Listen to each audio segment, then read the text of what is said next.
ታማኞች መሆን አለብን። አንድም ለራሳችን አንድም ለሀገራችን። ሀገር የልጆቻችን ናት።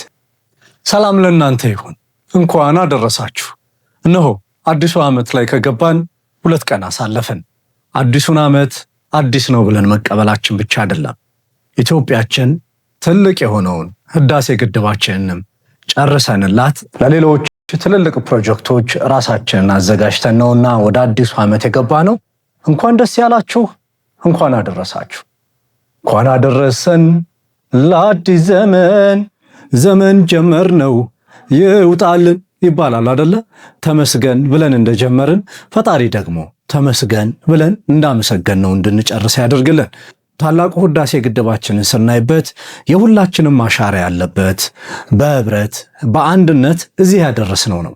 አሁንም በፍቅር በመግባባት በአብሮነት ሆነን ደግሞ ከቀጠልን የተለያዩ ትልልቅ ፕሮጀክቶችን መስራት እንደምንችል ያሳየን ነው። ይሁንና ግን ታማኞች መሆን አለብን። አንድም ለራሳችን አንድም ለሀገራችን። ሀገር የልጆቻችን ናት። ለልጆቻችን ጥሩ የሆኑ ነገሮችን መስጠት የምንፈልግ ከሆነ እንደዚህ አይነት ትልልቅ ሀገራዊ ፕሮጀክቶችን መስራት ብቻ ሳይሆን በፍቅር በአብሮነት በመተሳሰብና በመግባባት ልንሰራቸው የምንችላቸው ስራዎች ሊኖሩ ይገባል ብዬ እላለሁኝ። አንድ ታሪክ ልነግራችሁ ነው ዛሬ። አንድ አባት ናቸው። ተማሪዎቻቸውን ሰበሰቡና እንዲህ አሏቸው፣ ልጆቼ እነዚህን ማሰሮ እያንዳንዳችሁ አንዳንድ ያዙ። ከዛም ሂዱ እነዚህን ማሰሮች ሰባብሯቸውና ተመለሱ። ታዲያ አሏቸው እኚህ አባት፣ ታዲያ እነዚህን ማሰሮች የምትሰብሩበት በፍጹም ማንም የማያያችሁ ቦታ ሄዳችሁ እንድትሰብሩት ይሁን ይሏቸዋል። ልጆችም ተነሱ፣ እነዛን ማሰሮች በነፍስ ወከፍ ያዙ። ሄዱ ወደ ጫካ። ማን አየኝ ማን አላየኝ፣ ሁሉም ሄዱ። አንደኛው በግራ አንደኛው በቀኝ፣ ብቻ ደስ ያላቸው ቦታዎች ሄዱ። ሰው አየኝ አላየኝ ብለው በብዛት ተመልሰው መጡ፣ ሰብረው ሰባብረው። አንደኛው ልጅ ግን ቀረ። መሸ።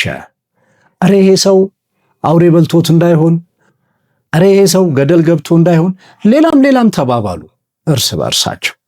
ያ ልጅ አልመጣም። መሸ፣ አልመጣም።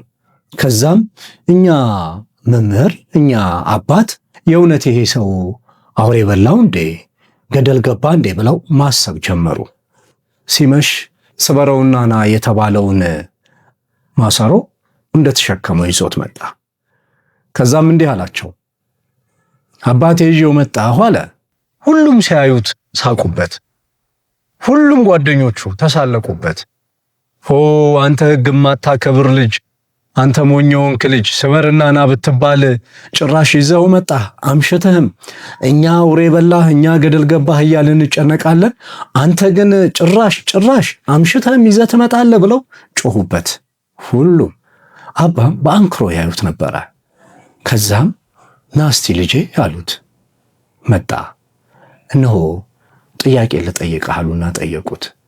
ለምንድን ነው ያልሰበርከው? ቦታ አጣ ወይስ ደግሞ ምን ገጠመህ አሉት።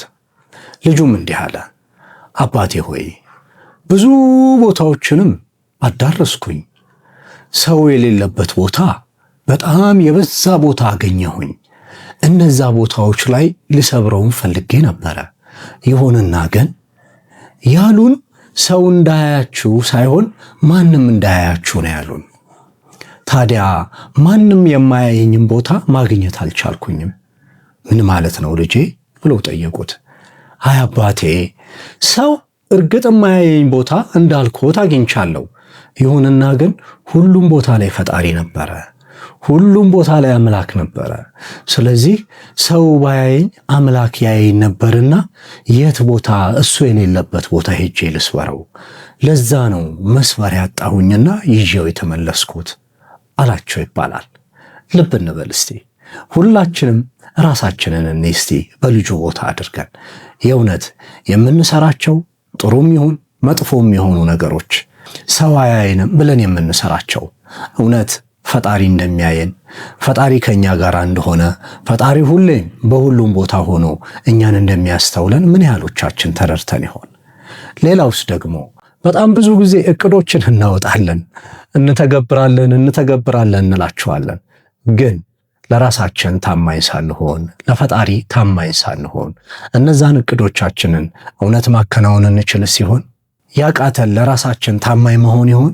ያቃተን ለፈጣሪያችን ታማኝ መሆን ይሆን? አንድን ነገር ከመጀመራችን በፊት ምን ያህል ያ የምንጀምረውን ነገር እንታመንለታለን? ለዛ ለምንጀምረው ነገር ቁርጠኛ እንሆንለታለን? በደመ ነፍስ ነው የምናቅደው? በደመ ነፍስ ነው ለመጀመር የምንሞክረው? ሁላችንም ራሳችንን እንስቲ። በእርግጠኝነት ሁሉም ቦታ ፈጣሪ አለ። ፈጣሪ ያለባቸው ቦታዎች ደግሞ አለን ብለን ካሰብን በጎን ነገር ለመስራት እንነሳሳለን። እቅዳችንንም ለፈጣሪያችን ሰጥተን መልካሙንም ነገር እናደርጋለን ብዬ አምናለሁኝ። አዲሱ ዓመት በፍቅር በክብር ከፍ የምንልበት ይሆንልን።